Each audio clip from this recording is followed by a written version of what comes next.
7월 24일 복된 이 아침 하나님께서 우리에게 주시는 귀한 말씀은 이사야 10장 5절에서 19절의 말씀입니다. 하나님의 뜻과 생각에 동참하라 라는 제목으로 같이 말씀 나누도록 하겠습니다.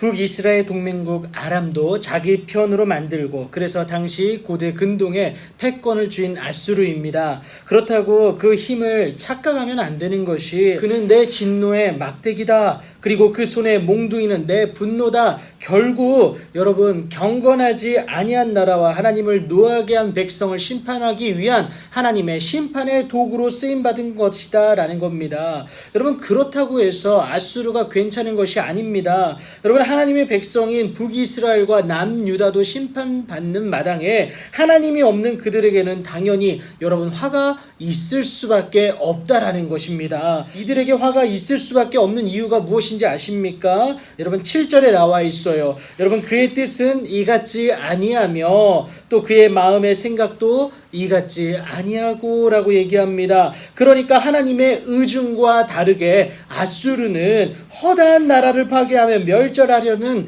의도가 있었다라는 겁니다. 근동의 패권을 차지하기 위한 탐욕적인 모습, 그 목적이 있었다라는 거예요. 하나님이 없는 모습 아니겠습니까? 하나님 없는 모습은요, 죄성에 근거한 교만으로 드러날 수밖에 없다라는 것이죠. 하나님을 몰라볼 뿐만이 아니라요, 어떻습니까? 능히 이길 수 있음을 여과 없이 드러내고 있다라는 겁니다. 하나님을 못 오가죠. 그러므로 주께서 아수르 왕의 완악한 마음의 열매와 높은 눈을 어떻게 하신다고 합니까? 벌하실 것이다 라고 이사야가 예언하고 있습니다. 여러분 아수르의 멸망을 주도하실 하나님의 손길은 여러분 강력할 것이다 라는 것을 13절과 14절이 말하고 있습니다. 그들의 멸망 이유는 다른 것이 아니에요. 하나님의 하나님 되심을 몰랐다라는 겁니다. 그래서 하나님보다 크려고 했고요. 이사야는 이를 두고 막대기가 자기를 드는 자를 움직이려 하며 몽둥이가 나무 아닌 사람을 돌려 함과 같다라고 얘기합니다. 다시 말해서 주인에 의해서 사용되어질 때만 힘을 발휘할 수 있지 그 자체로는 아무런 소용이 없는 무용지물에 불과하다라는 것을 말하고 있는 겁니다.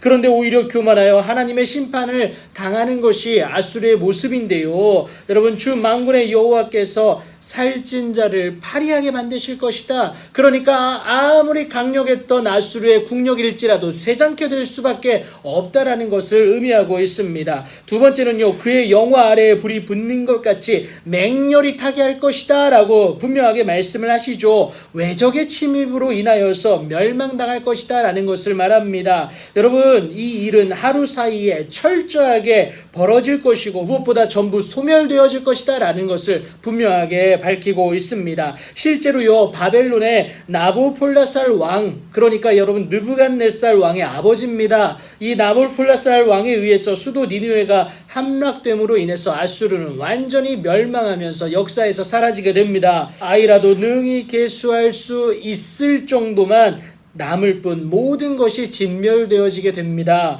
여러분 이유는 단 하나, 하나님의 뜻과는 다르게 자신의 뜻만을 교만함으로 추구했던 그 모습 때문이다라는 겁니다. 육체의 소욕을 거스를 수가 있어야 되는데 그래야만이 하나님의 뜻을 내 뜻으로 삼아 하나님 앞에 나아가는 은혜를 누릴 수 있기 때문에 그렇습니다. 이것을 가능하는 것은요 다른 것이 아니라 성령을 따라 행하는 것이다 라는 겁니다. 이것이 우리로 하여금 육체의 욕심을 이루지 아니하게 할 뿐만이 아니라 하나님의 뜻과 생각에 동참하게 하는 은혜를 누리게 하기 때문에 그렇습니다. 여러분 하나님의 뜻과 생각에 동참하기만 하면요 하나님의 놀라운 은혜와 능력의 주인공으로 쓰임받게 된다라는 겁니다. 그렇지 못하면요 오히려 교만하여짐으로 말미암아 아수르처럼 내침을 당하고 멸망당할 수밖에 없습니다. 여러분 절대 중간은 없습니다. 반드시 선택하셔야 돼요. 우리는 차든지 뜨겁든지 하기를 원한다라는 그 예수님의 요청을 여러분 기억해야 됩니다. 여러분 오늘을 내 뜻과 생각이 아니라 하나님의 뜻과 생각으로 살아내십시오. 내가 생각했던 그 이상으로, 그러니까 크고 은밀한 일의 주인공으로 우리를 삼아 주실 것은 분명하다라는 겁니다. 그렇게 복된 시작이 있는 오늘이 되기를 예수님의 이름으로 축복합니다.